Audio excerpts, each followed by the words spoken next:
Good morning, everyone, and welcome to Today y Mañana. I'm Alex. This is Xavier. We're really excited to have you joining us today. Be sure to like and share. Let your friends know what's going on.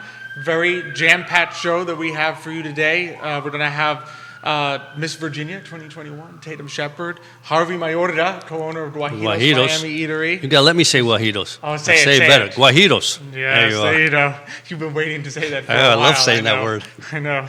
And David McCormick, the executive director of the Charlottesville Chamber Music Festival. As always, want to thank our sponsors. We have some really exciting new sponsors, new partners of our show that we want to thank. First off, Vitae Spirits, new sponsor of our show. He has a lot going on. I mean, I think he's about to be announced. I think it was today that he won Best Local Distillery in CVille Weekly. Wow. Ian Blonsky, the owner of Vitae Spirits, sponsor of the show, got some new spirits coming out. I heard. I mean, there's like I saw them on like a barrel-aged coffee liqueur and like a conifer one. The one he was telling us about with the that he got the Christmas tree leaves that he was putting into the thing. Oh, I can't wait to go and try that one. And then, of course, he's got, I think, both a cocktail competition going on in August where you can go in and, like, do you have an idea for a cocktail? Like, can you make one as good as, like, they can, right? And then there's also, like, a critter ball crawl, like a benefit fundraiser for the Albemarle, I should say, SPCA. Oh, okay, that is coming up. So it's done. So a lot of things coming up. A lot of things going on. As always, he's got his 2-day distillery workshop. Okay. Teaches you what goes on behind the scenes. So that'll be really exciting. How to make your own booze, in other words? Yeah, I guess so. I mean, you can't really take it home, and it's not. It's one of those don't do this at home. You can tell from New York booze. Yeah, booze. It's a little higher end. Higher end than booze. It's a little okay. nicer. It's not that stuff they put a little distilled liquors of a high quality. And of course, our second newest sponsor is Johan Torres, GBS Financial Services, a great accounting firm here. Absolutely. I mean, he's done so much work with the Latino community over the years. Last year, I think his busiest time was during the PPP and helping every one of his clients and others to really access. That's right. The resources that they need. He does a great job. He does. He does an excellent job. So be sure to check out GBS Financial Services. Cristel, Noel State Farm, our sponsor, as one of our most awarded sponsors. There's always a new one, it seems. And she has a new little assistant. I saw her daughter Josele driving the little State Farm car with Cristel's State Farm shirt. State Farm shirt. So she is already in the family business. That's right. I could see there. And then, of course, Emergent Financial Services, our sponsor, and Ford Adelante, the premier Latino networking group here in Charlottesville, Virginia. So we're going to get right started. Right in, that's right. With today's very exciting show. Skip Xavier's financial We're going to skip genius. Xavier's finance. Don't cry too much. Xavier's financial thoughts will return. When you have Miss Virginia here, I'm sure everybody will be more interested in listening to Miss Virginia than Mr. Xavier. Miss Virginia 2021 or Xavier's financial tips. Okay, we'll go with Miss Virginia Tatum Sheppard. Thank you so much for joining us today. Hi, thank you for having me. We're very excited to have you on. Welcome. That's right. Just so for a little bit, for those who don't know you yet, what sort of led you into becoming Miss Virginia? I mean, were you always interested in going down this path? How did you become Miss Virginia? Well, I had grown up around the Miss America organization. My mom is actually a former Miss America. So I grew up in the world of it and learned a lot about it. My sister competed in the organization, so I was always kind of an observer. I loved it. I was a fan, but I didn't actually compete until 2019 after my junior year of college. So that was the first time I competed in Miss Virginia. I did it to get scholarship. I was attending Liberty University. I thought, this is a great way to make an impact on my community, great opportunities to win scholarship, but then also use that platform. So I competed in 2019 and was fourth runner-up, and I ended up winning $4,100 in scholarship. And then, fantastic. Yes. Awesome. Oh, it was great. That helps enormously. Went towards my meal plan, so I was able to eat good my senior year. And then in 2020, the competition was canceled, so I ended up holding my next local title for 2 years and competed this summer and won. So I ended up winning $20,500 in scholarship total that is able to go towards my student loans. So my student debt is almost completely canceled now. As a financial advisor, We love to hear Yes. that. Absolutely. Always very excited. Get rid of that debt, right? But that's also that they support the educational careers of those who participate. The Miss America organization is one of the largest scholarship providers in the nation for young women. It is at its core a scholarship competition, but we compete in talent. We do a private interview with the judges panel that's 10 minutes. We have our own social impact initiative. Mine's Mentoring Matters, and so I'm able to kind of talk about that as Miss Virginia and partner with Big Brothers Big Sisters. We have about 8 programs in Virginia, so I partner with them and do events with them to promote mentoring. So there's lots of different areas that we compete in, promoting our philanthropy, onstage questions, talent, evening gown, which is one of the most iconic parts of it, and we love to see the glam. But yeah, it's all about well-rounded women that want to make a difference in their community and giving them a voice, and to do that and the scholarships to be able to pursue their scholastic ambitions. Awesome. Now, does only the winner get scholarships, or runner-ups also get scholarships? Not just the winner, yeah. Okay, so great. The runner-ups, I think first runner-up gets somewhere around $8,000, and the next runner-up will get around $6,000. So even if you just place, or if you get top 10, you're getting scholarship. And actually, every candidate that came to Miss Virginia that was a local title holder automatically got $1,000 in scholarship. Okay, so there's an incentive there, really. Absolutely. That's right. Yeah, so even if you don't win the state, even local title holders win scholarship. That's great. Really neat. Yeah. That's good, because that's the whole point. If you And I didn't know help it was the education a major process. scholarship I had no idea myself. initiative. So tell us, I mean, you mentioned Mentoring Matters. Tell us a bit, because I know one of the roles that you have as Miss Virginia is to support great causes. So what are some of those causes? Tell us a little bit about which ones are near and dear to you. So Mentoring Matters comes from my own upbringing of having mentors. My parents ensured that I had adults in my life, family, friends, teachers that poured into me. I actually had a bat mitzvah, a Christian bat mitzvah, when I was 13 years old. And so at an early age, I saw the importance of mentorship as a mentee. And then when I got to college, my roommate was a big sister in the Big Brothers Big Sisters program. And so I had already been mentoring through my youth group at church and different areas like that. But I thought, this is a tangible way of getting involved in mentoring in my community, and something that I can be an advocate for. And so my junior year at Liberty, I became a big sister to a 10-year-old girl named Delaney, and we would hang out every single week. I still keep in contact with her. I've known her for 3 to 4 years now. So yeah, I've been a big sister in the program, but then I've also been able to help fundraise for them, and I was involved in my local program in Lynchburg, but now as Miss Virginia, I get to advocate for all the programs that we have across the state. Oh, that's fantastic. Yeah. That's fantastic. Yeah. And a great sounding organization, just as it's wonderful. That mentorship aspect when you're growing up, to someone you can relate to and just to help you with the questions that you go through in life. Right. And of course, we all have family members and siblings and parents, but sometimes you just need somebody that is not bound to you by blood, but actually is actively choosing to have a relationship with you, and that speaks volumes. And so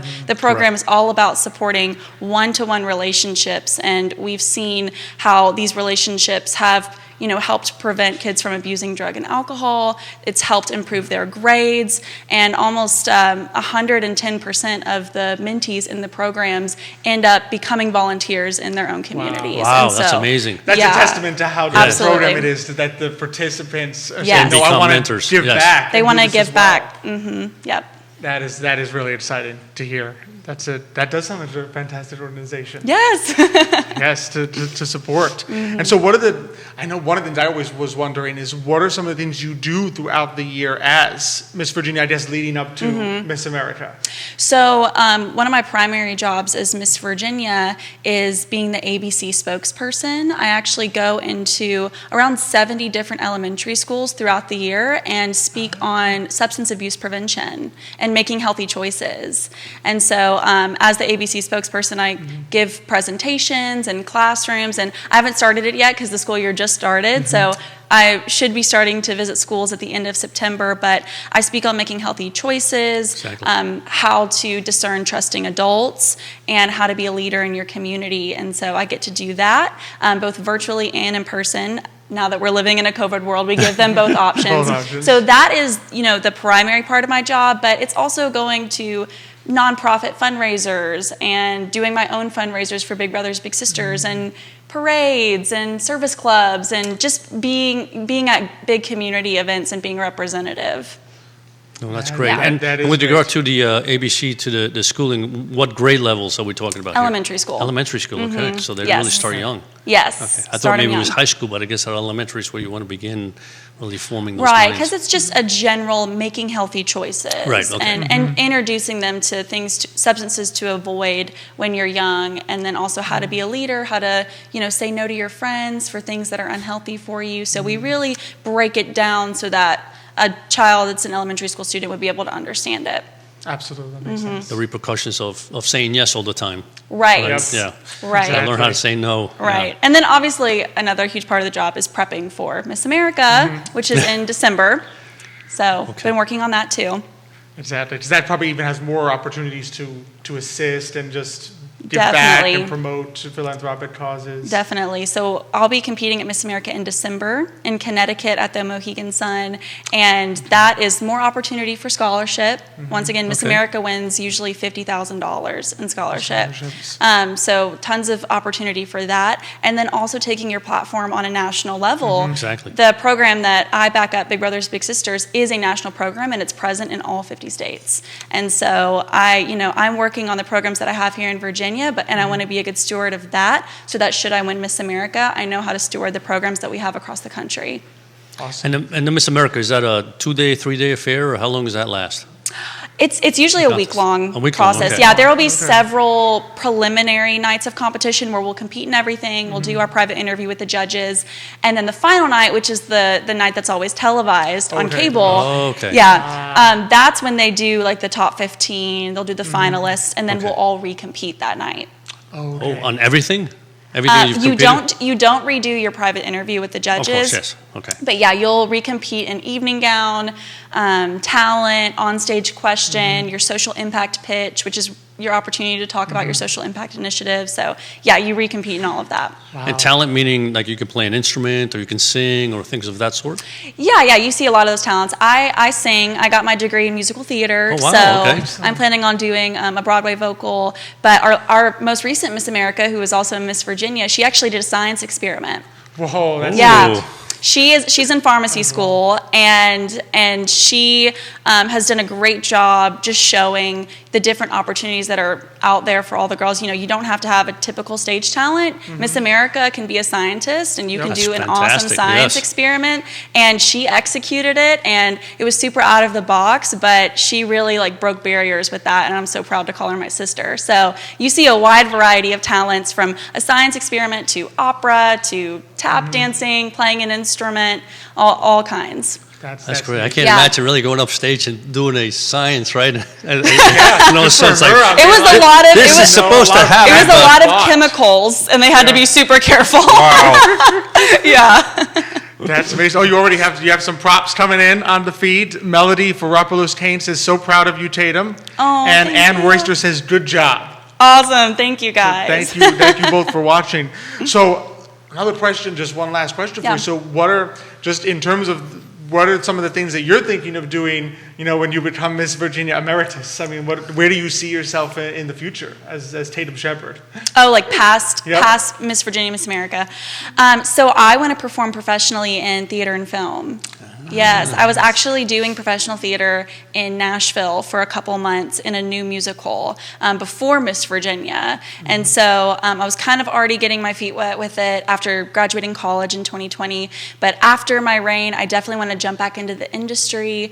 I'm interested in the Broadway world. I'm also interested in doing film. So I just want to act and see what sticks and try it all, but I love performing, so I want to do that professionally. That's awesome. That is awesome, yeah. Great, and perfect connection with one of our guests today from the Chamber Music Festival. That's right. That Broadway, that musical thought. So what are some of the ways, before we let you go, that people can support some of the causes that, like the mentoring and Big Brothers Big Sisters? Yes, so you can go to bbbs.org.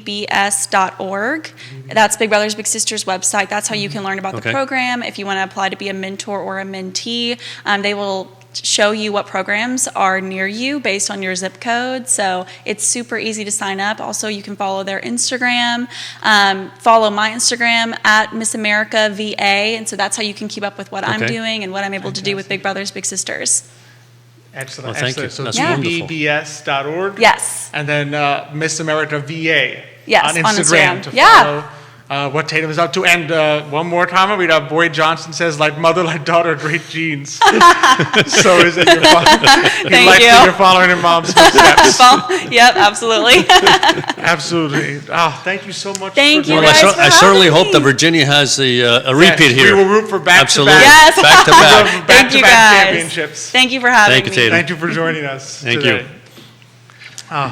See how much you learned in the show? I didn't know it's just one of those that things Miss America was primarily a scholarship organization. I had no idea myself. I didn't know that so many. I had heard about Big Brothers Big Sisters, but didn't know they had a mentoring program with almost 100%. 110%. Wow. Yeah. That go back and serve again. Exactly. So that is just, it's amazing what you learn by bringing on our guests on Today Mañana. I always learn something new. That's what I love the show. It is. My knowledge just expands and expands. I Yep. lose it quickly because then I start forgetting things. But then it comes back. I Then still you learn learn. something new. Then you learn something new. And now we're about to learn something even more. Oh, One yes. of our favorite subjects. That's right. Cuban culture, Cuban food, everything Guajiros Miami Eatery. So we're really excited to be joined by Harvey Mayorga, co-owner Guajiros Miami Eatery, mixologist. He does so much. There's no He even end. lifts weights. I mean, it's unbelievable. Sometimes. Sometimes. Harvey, thanks That's for because he doesn't joining have time. Thank you for having me. us. We're excited to have you on. We were lucky enough to have your wife Carla Chavez. Yep. Chavez Mayorga from Azul Dentistry. Dentistry. A couple weeks Family ago, so now Dentistry, Azul yes. Family Dentistry, and so now we have the other half of the Harvey Mayorga team from Guajiros. Yeah, I always wanted to know, how did you decide to choose the name Guajiros?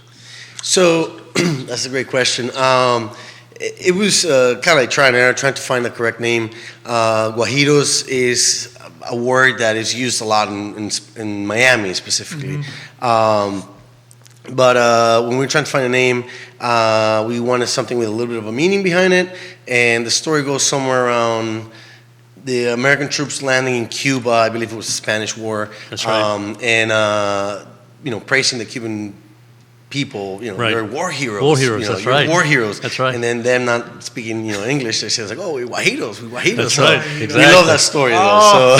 So it's also kind of like a name. Like I said, it's a word that is used in Miami a lot, and it's also a part of La Guajira from South America. So there's a lot of connection there.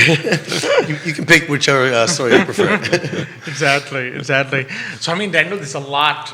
So we were following the mini market. Yes. That you had at Guajiros this past Sunday. This Sunday, There's yes. so many things going on. So tell us a little bit about that. What was Well, the yeah, genesis of that? it was kind of like we wanted to do some sort of like collaboration between different people that are friends of the restaurant. Different artists, different let's call it vendors that work with us, or they just basically kind of like share part of their craft with us. So we wanted to have like a platform to showcase them, and also something to try trial and error, cocktails and food. So if you were following us and you saw the post on our Instagram and our Facebook pages, the whole menu was completely new. You try a lot of different items. The Colombian hot dog, by the way, if you haven't tried that. Oof, it was delicious. Just saying hot dog does everything. Colombian hot dog, that was my favorite dish. We have yuca fries with guac, and kind of like my brother Sebastian playing around in the kitchen and trying to, putting together new things to maybe eventually put them in the full menu. I know it's the Medianoche. We have Medianoche. there. It was there. For those who doesn't know what Medianoche is, But it's a Cuban sandwich, but Cuban, with like a softer. it's a sweet, bread, like a bread. sweet, tasting bread. We've tried a lot of different breads, and it didn't work. And one of our vendors was able to get us the bread from Florida, and we have it's very limited. It is still available. It's off the menu, kind of like secret menu-ish. So go to Guajiros and ask for a Medianoche while supplies last. I wish you would have told us Later, right? Well, by the time we get them, be gone. Yeah, no, we have enough. And it's going to be on and off the menu. It's just, again, the availability of the bread is very. It does come from Florida, and it takes a minute to get it. But we also were able to, which is where I come in, and I kind of have the most fun, to test new cocktails. So I was able to do that. I think I had about 8 different cocktails on the menu, which kind of moved. Frozen mojito, which is a staple now. It's on the menu full time in our Guajiros or hibiscus margarita. It was there, but I was able to showcase my version of the macua, which is Nicaraguan's national drink. So kind of like my take on it, and then a couple other things there. So. Helps us with our new schedules also, which are 7 a.m. to 7 p.m. during the weekdays. Wow. Which is very exciting. Exciting for us. I don't know about for them. Maybe for it's a long day. For me, it was like, wait, I can go in the evening. You can have breakfast, lunch, and dinner. I can have breakfast, lunch, and dinner. Exactly. Yeah. So there's what we did is we knew we were missing out on having a restaurant available in the afternoons, but as you all might know, it's limited staff that we have. It's my brothers, it's I, it's Juan, and then we didn't have enough people working. Sure. As you know, the restaurant has a shortage of staff right now, but we were able to figure it out our scheduling, and we're now opening 7 a.m. to 7 p.m. We don't close. We do close on Wednesdays, but during the week, we just don't close in the middle of the day. So the restaurant is open all 12 hours.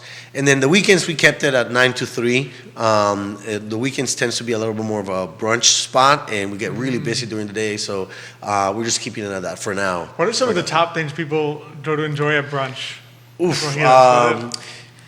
Well, obviously the Huevos Guajiros, it has the name of the restaurant on it. It's a big seller. But and then the number one selling item is the Cuban sandwich. We sell more of that than anything. But a lot of people, the close second is going to be the hands-on breakfast. Really? The hands-on breakfast is, I think, one of my favorite items in the menu. And what is that? What's it? So basically, it's again in our own Guajiros way, giving our own little twist to things. We didn't want to call it a breakfast burrito, so because everybody has a breakfast burrito, so we call it a hands-on breakfast, and it's a tortilla, like a flour tortilla, filled with gallo pinto, which is our rice and beans, sweet plantains, pico, our green cilantro sauce, and scrambled eggs. And then it's just come on the wrap, and it's so good. That sounds and it's got sweet plantains in there? Yeah, sweet plantains. So it's a must. It's also vegetarian, so it's a lot. It's very popular for people that are vegetarians. You can add stuff to it. You can add meat, pork, whatever. And because we serve breakfast all day, it's we sell it throughout the day though. Yeah, I didn't know that either. See how much you learn. Yeah, I'm telling you, the show something every show. Exactly, the show ends 11:15. You can have it for lunch. Absolutely. You don't have to wait until tomorrow. Have to wait. That's right. Yeah. Ethan Kissam is watching. He says you guys are the best. I'll be you. seeing you soon. I think we can echo that. The best. Absolutely. the best. That sounds good though. Yeah, it's so the whole breakfast all day was a thing that we discussed when we first opened. My brothers and I, we've worked in restaurants. Basically, our careers have been in the restaurant business. I used to work in hotels mostly, and it blew my mind that after 10:30 or 11, whatever, you couldn't get breakfast. And I always fought with the chefs or my managers where I was like, man, like he wants a couple of scrambled eggs, and we have everything there. That's why don't we do it? It's just we don't do it. All right, perfect. Then I work at another place that if you want to have breakfast after a certain time, you have to pay an extra like $10 fee. And I'm like, this is ridiculous. So I said, if I ever open a restaurant, it's going to be breakfast all day. I don't care. So that's kind of like where everything kind of started, and my brothers obviously agree. Believe it or not, we sell a lot of breakfast and dinner.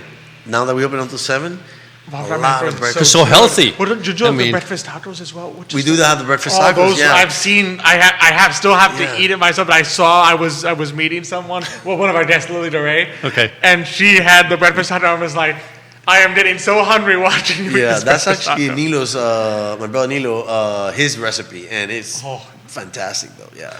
That's a dish. That's another one. So, Cubano, hands-on, and breakfast taco every week. They're competing against each other to which one is the most sales. So. I guess people go in and then they see the kind of I think it says classic Cuban sandwich, right? Yeah. And so it's like I gotta eat the classic, right? Yeah. But then of course some people may not want a sandwich; they go the other one. But by the way, the bread for the sandwiches. So where do you get that bread from? Because that's the hardest thing to do is get. That's that the bread. hardest thing. Yeah, we some of our customers might have noticed that we had to change our bread. We were getting this bread, which is a Cuban bread, but unfortunately that company closed, and so we had to. And it was for me it was like second best. Like what you get in Miami, and then this one that we were getting, there was easy access. But because it closed, then we had to go down to Florida. So one of the oldest, if I'm mistaken, bread producers of like Cuban bread producers is in Tampa. It's called La Segunda. So shout out to them. I don't think they're watching. But it's La Segunda Bakery, and it's out of Tampa. So one of our food suppliers was able to distribute that to us. So we're not using that bread. So we are, doesn't get more legit than that, basically. Exactly. Because that's the key. Bread. You go to a lot of places and it says, Cuban sandwich, and then you take a bite, you go, this is not Cuban bread. So it's not a Cuban sandwich. It's the hardest thing, though. We actually had, when we first opened, in 2019, before we opened, we tested like 8 different types of breads. They all say Cuban bread on the label, and we're like, nope. Next. It took us about 8 or 9 shots to actually get the right bread, and we found it, ran with it for 2 years, and then unfortunately was discontinued. And the reason why we didn't go with La Segunda at the beginning, it was because it was hard to get. Sure. But now our food supplier was able to figure it out for us, so we're now moving forward with what originally we wanted was La Segunda because it's as legit as it can get. But we're now moving forward with that, so we're super excited. That is exciting. We should get La Segunda to open a big bakery here. La Tercera, it doesn't matter what we call it. Doesn't matter, right? It doesn't matter. Yeah, I'm okay with that. There we go. I should go for that. To be sure. Yeah. So one thing I wanted to ask, I've wanted to ask ever since I've met you, I've met Danilo, I think I've met Sebastian once, is how's the family dynamic of three brothers, and I know there's also Harvey Sr. With the restaurant. How's that like?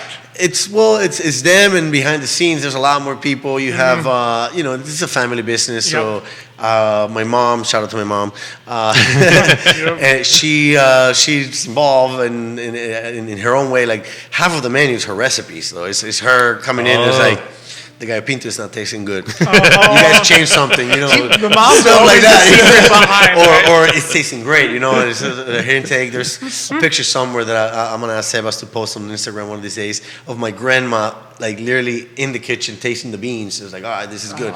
So it's a family dynamic. Yeah. It works great. We kind of have to split our own jobs. Seba's kind of like in the back in the kitchen, running the kitchen. Nilo running the front of the house, and then me kind of like the middleman in between both. I always see you. I always see you running. It's we know our strengths and we know our weaknesses, and then Nilo is extremely strong in the front and with the customers, and he remembers orders from someone that if anybody's listening right now and has had this experience, please give the example, because I've seen him, someone walks in and says smoked café con leche, Cuban toast with a slice of cheese, right? And he's like, I ordered that once at the old location, the only time I went. He's like, yeah, but I remember. And you're like, what? It's amazing.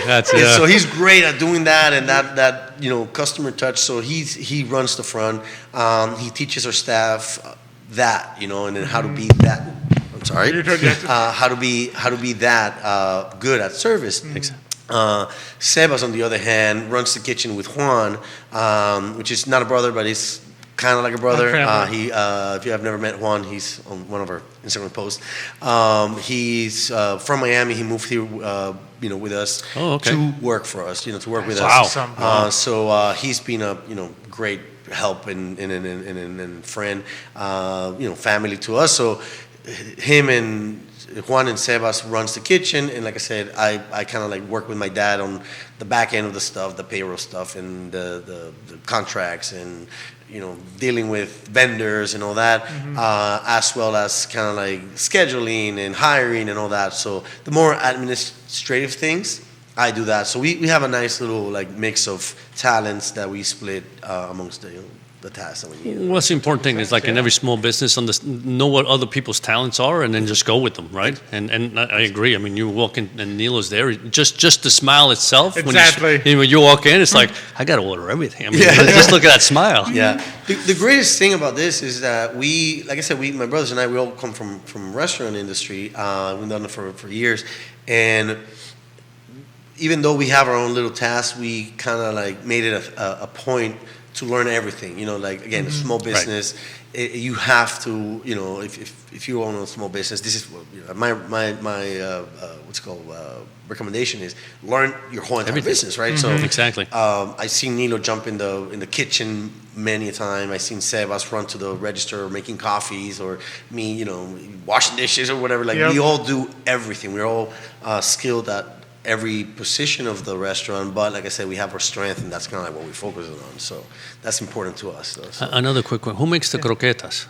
Because they're good. That's a secret. Oh, okay. Yeah. So we also, on the subject of family, Christina is our cousin, and she actually runs our prep kitchen. So everything that is done in Guajiros kind of gets supervised by Christina, which you're going to have in the show. Yes, she's coming out. Oh, is it? Yeah. Also known on Instagram as Baker No Bakery. Baker No Bakery, yeah. She does her the guava things. The pastelitos? No, the pastelitos are actually Nilo. The pastelitos. Oh, yeah. We got to get him in too then. Yeah. We'll add that too. Yeah, that's what it is. Christina has her own kind of like bakery business, which she does farmers markets, and she does pop-ups at Guajiro all the time. I think she was doing like a tour in Chicago during like a couple of months ago. Like she actually went to Chicago, did a couple of pop-ups there. So and she's been a great help to us as well, because it took the pressure of like the prep side, which it takes a lot of time from us, and then kind of like runs that with our staff there, with our team on the prep kitchen. So. A lot going on. Absolutely. It's all family. No, the things she makes are, I've seen them. They look incredible. Yes, I'm yes. really excited. Best cinnamon roll I've ever had in my life. Oh. Yeah.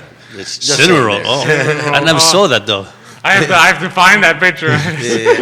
Bessie Mayorga says, proud, 2 hearts, and a Nicaraguan friend. Yeah, my older sister, she lives in Nicaragua. Okay. She's also like director of HR or something, so any HR questions, there you go. Free consultation. There you go. Ileana Mayorga says, great. Yeah. Maria Jose Parodi de Larneau says, congratulations. Thank you. Thank you, Maria Ileana, for watching the show with us. So, anything, now that we have the expanded hours, anything new we can expect from Guajiros coming down the pipeline? A lot going on. Like I said,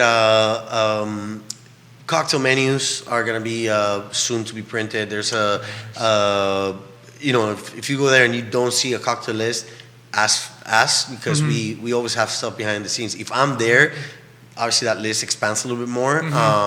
If my brothers are there, they can definitely make about 3 or 4 different cocktails. I can always play around with stuff, kind of like dealer's choice and stuff. Wow. So that's coming up down the pipeline. Like I said, the extended hours are already in place, and a couple of changes on the menu. We might be adding some stuff to the menu as well. So stay tuned. I just want to know, is that cocktails just like the desayuno? It's like all day long? All day long, yeah. So 7 o'clock in the morning, we're ready to roll ABC, here. laws, yes. Yep. Within reason. Oh, within laws, okay. Within reason and whatever the ABC allows us to do. But yes. Okay. We would love to cater more, and it's happening right now, a little bit to the graveyard shift. There's the hospitals right there, the shift that starts at 11 and finish work at 7 in the morning. We want them, take care of them, sure. And come over, have a happy hour from 7 to 9 or something put together for them. So they finish their long shift at the hospital. Yeah. Go home, after a beer or two. They can do it at Guajiro. So we open at 7. There you go. I can imagine come off your shift, the Cuba Libre. Yeah. At Guajiros, and then or those tacos, or the other one, or medianoche. I mean, for them it's medianoche. Yeah. It's one of the best sandwiches there's. Oh, it is. Medianoche is the best. Yeah, it is. I always try to figure out which is the one I really want. I know, a Cuban or medianoche is so close, but there's just that little extra piece. Oh, and then two more before we let you go. The comments are really coming in. You got some big fans. Karen Zeladon is giving us like. Yeah. And Juan Sebastian says, "Saludos desde la cocina de Guajiros." There it is. Juan, get back to work. What are you doing? Un saludo para Juan y Xochitl en preparación. Sí, Xochitl is the prep. Also, en preparación. Yeah. So they are watching. They are watching. So people, of course, you can find. I can tell you exactly where to find Guajiros. They are on Main. On West Main, yeah. West Main. 817 West Main, right next to the train tracks. Exactly, right there in that beautiful little corner. You've got the little outdoor patio. Absolutely, fantastic. You got the upstairs, the downstairs, the patio. Downstairs patio. If you've never been inside, it's amazing. The inside is just so incredible. The artwork, the design. A lot of artwork there. It's all basically private collections. My brothers and kind of like to collect art. We grew up in a house that looked like a gallery. My mom loves art. So kind of like pass it to us, and every artist there's someone can talk to you about whatever artist is on that painting. Though it was either a gift, street artist, an experience that my brothers on traveling. Seba saw this guy painting something he liked, and he bought it from him. But there was a connection to that person. It's not just random art. Mr. Rax, which is a Miami artist, painted like a couple of the Fridas, the Hector Lavoe, the Salvador Dali that we have. They're all done by the same artist.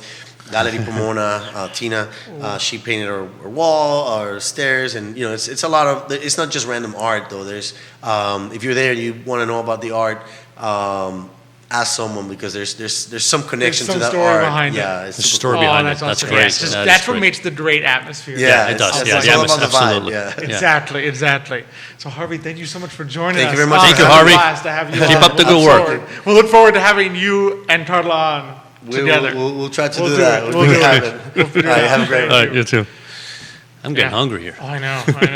Now that I know that the Medianoche and I don't even see the pictures. I know, but now that I know the Medianoche is on the secret menu. I know. Yes. Yeah, absolutely. Yes. And so from one of our favorite things to another one Eating, of our that's favorite right. things. To One of our music. favorite things is food, obviously, and Cuban food in particular.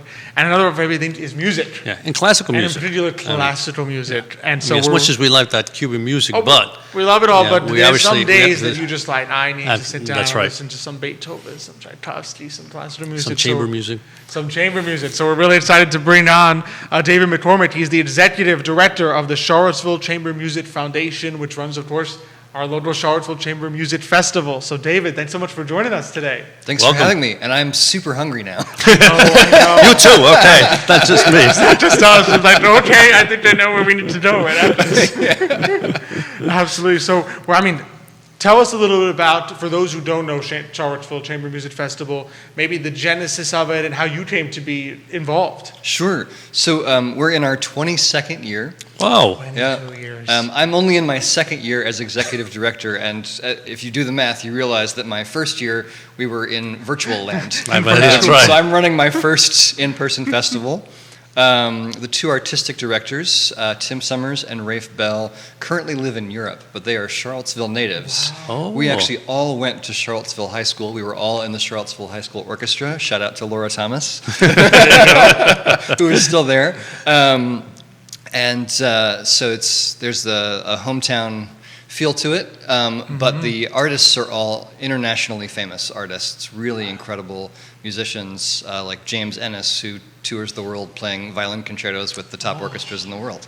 So, it really is an opportunity to see some of the top artists, Musicians, classically speaking, in the world right here in Charlottesville. Absolutely.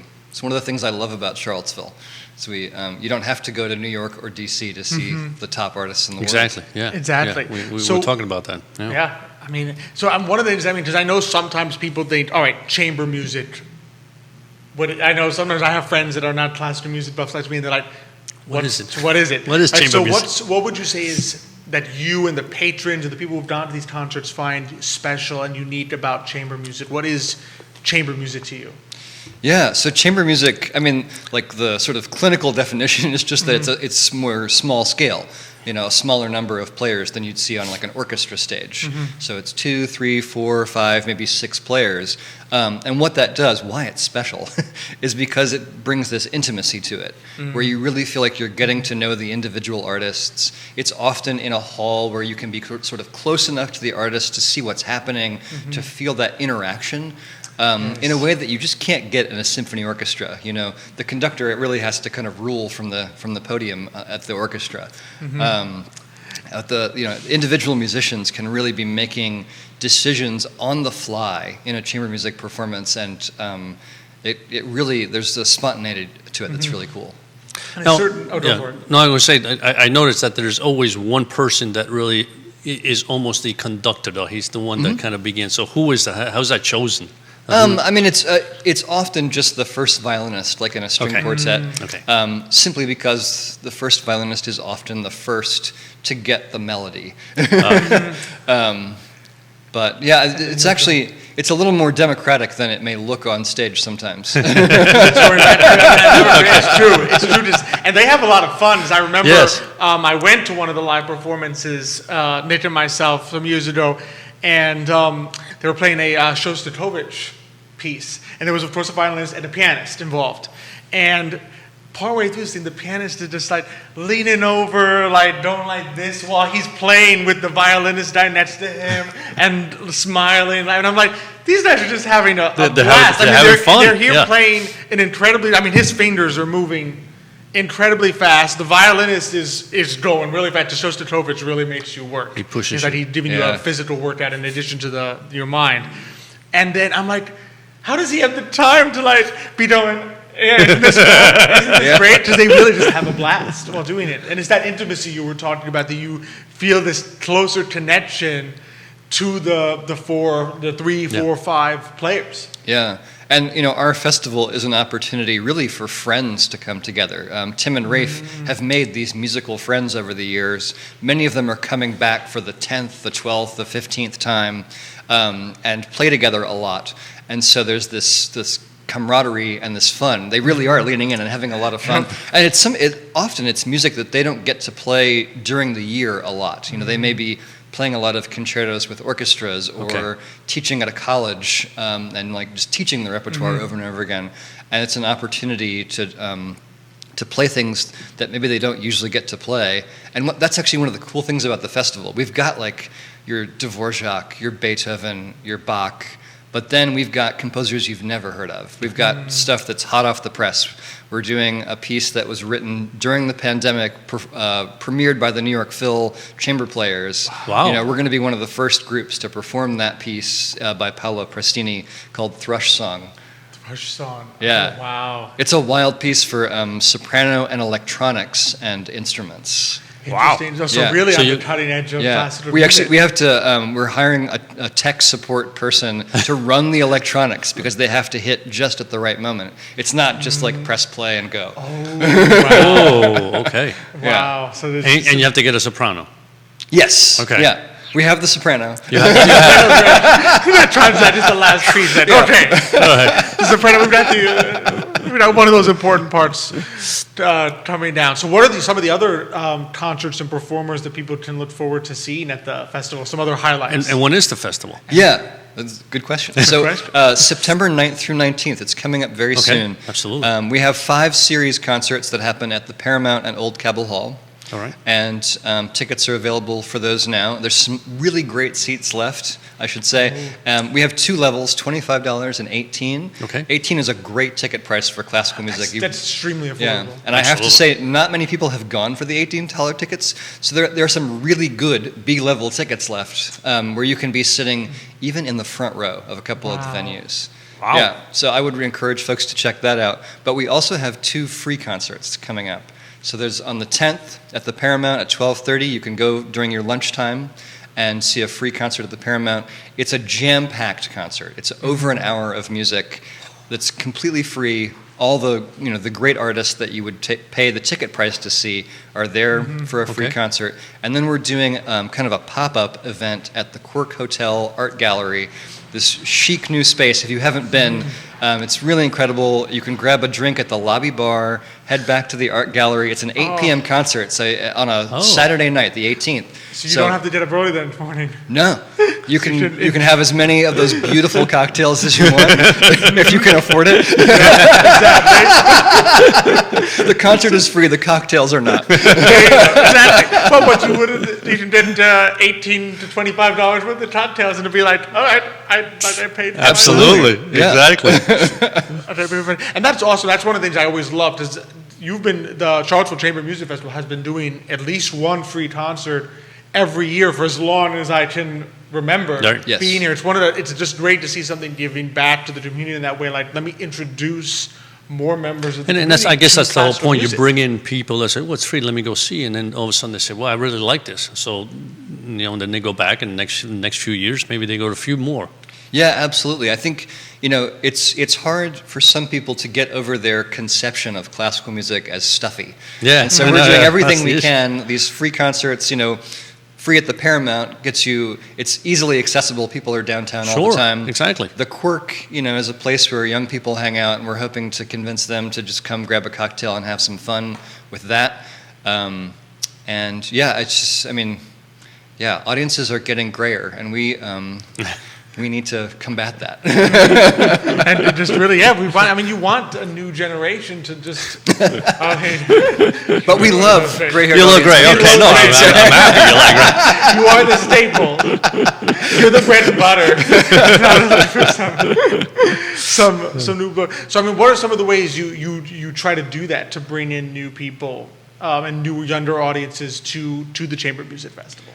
Part of it is actually the repertoire that I was talking about, this combination of sort of the classics and some new things that are more cutting edge. And actually, you'd be surprised, young people actually really love the classics as well, I've found. It's what they're getting introduced to. They know that Beethoven name. I'll go check out some Beethoven in a cool space. The venue is important.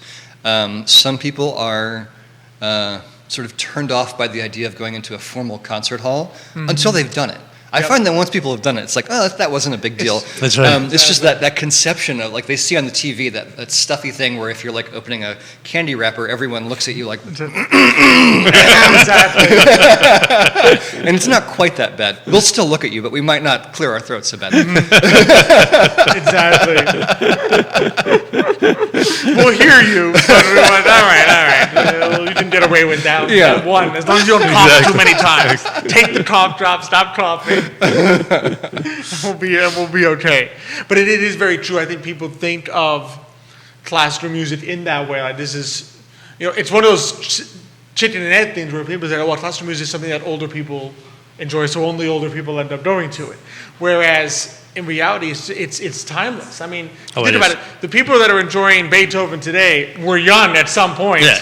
And Beethoven wasn't around. And Beethoven wasn't around. I can pretty much vouch for that. Exactly. I mean, he hasn't been around since the 1700s. That's right. So it's something that's continually fresh, continually new, and I love the idea of doing it in new spaces, new and exciting ways. That's important. To encounter classical music and realize, no, this can be something that you go grab a cocktail and just sit and enjoy. And I think the intimacy is probably a neat, because I think in today's world, like, I think younger people, they do like that idea of being close to the artist, of knowing more about the artist. And I think chamber music gives you that ability to say, I can see his face. I can see what he's doing with his fingers. I can see the interplay, the dynamics between the different performers. Exactly. As they're playing the music, rather than being far away and saying, okay, all right, I can hear it, but I can't really tell what's going on over there, or just listening to it. Yeah. Well, no, David's right. I mean, when you look at an orchestra, they're just looking at their notes or the conductor, and that's it. But in the chamber, they're looking at each other sometimes. They're playing, and it's just you almost become part of them, right? And that's the beauty of it. Yeah, my most formative experiences have been, in the first few rows of an audience, watching, a cellist lean into the pianist and throw them a curveball, and they caught it, and it worked. If you know the pieces well enough, you know when somebody has done something a little off on purpose. A little different. And it's really great to watch the little eye, the twitch, We didn't practice this part, and now I have to adjust. it's even more fun when you're on stage doing that. I'm a professional violinist in addition to running this festival, and so it's really. It's a lot of fun playing chamber music and having those moments. I have one particular colleague, shout out to Sarah Darling, who has thrown me the most incredible curveballs at the very beginning of a concert. You know, she was just like, "This is how we're doing it today." And then it probably makes it. The funny thing is, it probably makes it a little stressful at first, and then it becomes one of the most fun you've done, probably. Yeah, absolutely. Yeah, there's a moment of panic, and then there's like, we can do anything now. Exactly. It's all improv from here. Yeah. Now, are you going to be able to play or no? In this case, you're just. So in this case, I'm not really playing. We are doing a special event at King Family Vineyards called Bach to Bluegrass. Tessa Lark is playing. She is a classical violinist who's also an award-winning bluegrass fiddler.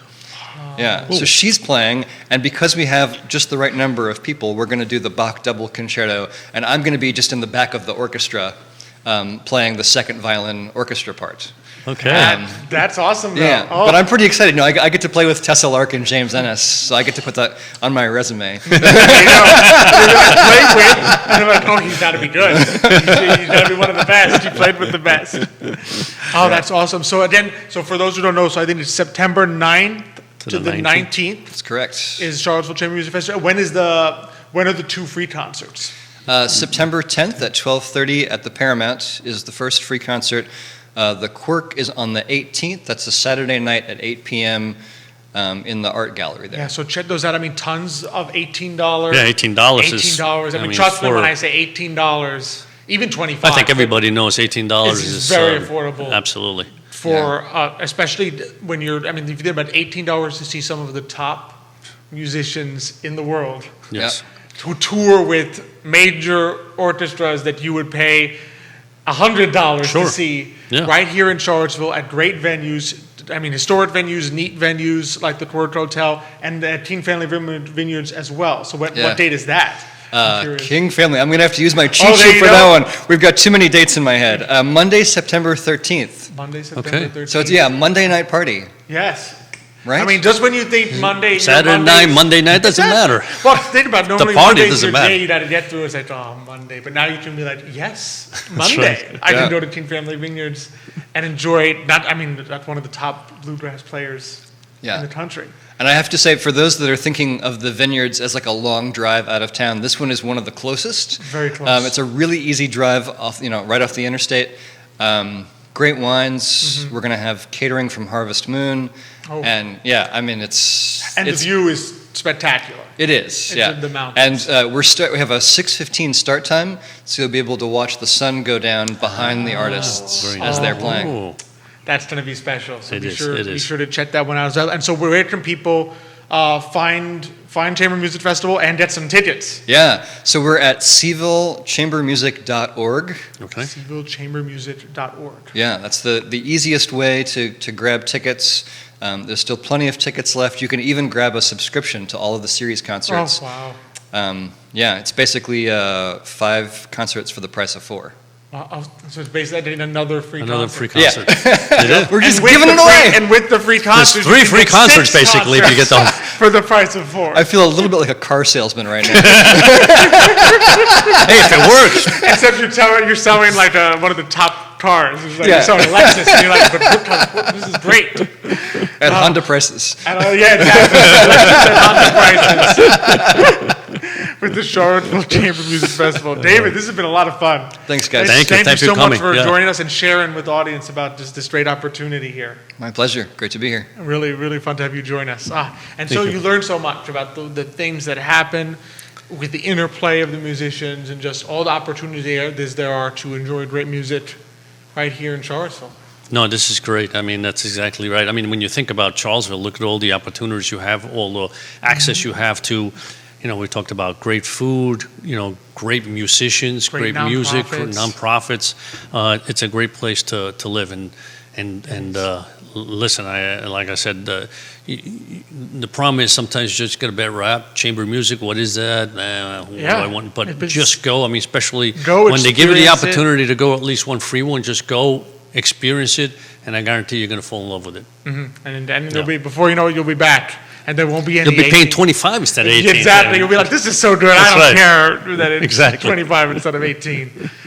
What a show today. Oh, this is fun. This is a lot of fun. Yeah, Just, full. just so This much is, excitement the whole way through. Yeah. You know, Tatum telling us about the Yeah. Big Brothers, Big Sisters, Yeah. and the mentoring there. I love that she was interested in Broadway singing. Exactly. That's right. We That's had right. on That's her the talent. Yeah. Music Singing and later acting. on. And just the great work that she's doing, bringing a lot of attention to a great cause. You know, and then Harvey would just the medianoche, the sandwich, check out all the Cuban sandwiches and great food at Guajiros. And the cocktails. And the I mean, cocktails. I have to go for a cocktail. They have to try. Yeah, Because he is. you poor he thing, you is never get a cocktails. mixologist. No, I mean, he is like. yeah, no, I know. Like a master mixologist. Master I mixologist. mean, you're talking like the PhD of cocktail making, basically. So, I mean, he knows Okay. what he's doing. But that's where the dealer's choice comes in. Basically, what he's saying is you go there, if he's there, you to me like, Harvey, make me something amazing with rum. And he will make you something amazing with rum. And it'll be something maybe you've never had before.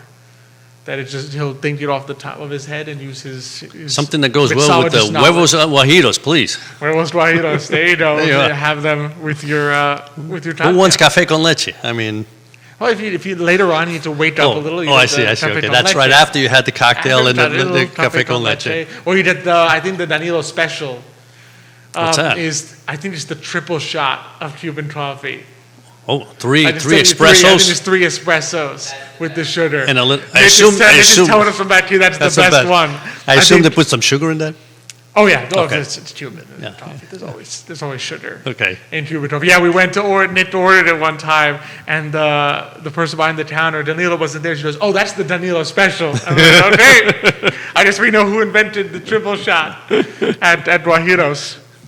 You know, and then you go from there and you enjoy your. Think about it. Your timing is Yeah. excellent because I think some of the other chamber music at Paramount and at Old Capitol Hall start later in the evening. So stop by Guajiros at 5 or 6, get your Cuban sandwich, and then head to a classical music concert Absolutely. right here. Can't in get better than Charlottesville. that. Can't get better than that. Can't get better than that. And I know this has been just so much, just an amazing, been a great show. An amazing show. You know, and I know next week is also going to be. What do we have? Like I said, I'm the last one to find out. You're the last one to find out. So Even next Judah week- probably knows. Next week we've got some more combination of food and art. We're going to have Okay. Dino from Dino's Pizza, Okay. as well as Andrew. That's at the That's dairy at the market. dairy market. Okay. I saw them there. As well as Andrew Pelifant from the Paramount Theater Oh, here in okay. Charlottesville, where Okay. you can find Charlottesville Okay. Music Festival That's right. coming up. So another combination, and then like Harvey mentioned, in a couple weeks we've got Christina from Baker No Bakery. That she's going to come on. She made some of the spectacular baked goods that you've seen at the Guajiros Mini Mart, sometimes at the little pop-ups that are there, Okay. and apparently one of the best cinnamon rolls Yeah. in the country. Let's just say it. Probably one of the best. For him to say that it's one of the best cinnamon rolls he's ever had, it's got to be like, oh, It's got to be good. it's got to be good. It's Yeah. got to be beyond good. So keep tuned. Keep your eyes peeled I'll make sure for I'm that. here now. Yeah, make sure you're here. That's right. No Exactly. traveling. You as the audience, make sure you join us here. If Xavier doesn't show up, we can still run the show. But if That's there's right. no audience, there's no show. So be sure to join us next week. It's going to be a lot of fun. Thank you as always for watching. Just thank you to our sponsors. We got Emergent Financial Services, Cristel Noel State Farm Agency, Vitae Spirits, GBS Financial Services, our powering sponsors of Today y Mañana, as well as Ford Adelante, the premier Latino networking group here in Charlottesville. That's so right. be sure to check us out, share today's episode, like it, share it, tell your friends about it. Feel free to send us any questions, any comments you have, and Xavier and I will read them. We'll bring back the financial topic. We'll be back next week. So if you have any thoughts, any questions, send them our way, and then Xavier will talk about them. That's right. Love Love to do that. We love doing that part. So be sure to check it out, share with, like, and share. You can find us at Instagram, Facebook, Apple Podcast, and Spotify. You can listen to Today y Mañana. And as always, thank you our audience for joining us. Thanks to Jerry, I Love CVille, Judah behind the camera. He had his work cut out for him Tough day for today. him. Yeah. And we really He's pulled going a to big one on him. he's gonna need a rest there. He's going to need maybe a tata from Guajiros. There you are. It's even better. Even better, even better. So as always, thank you, Judah, and thank you, our audience, for joining us. And until next week, We will see you hasta mañana.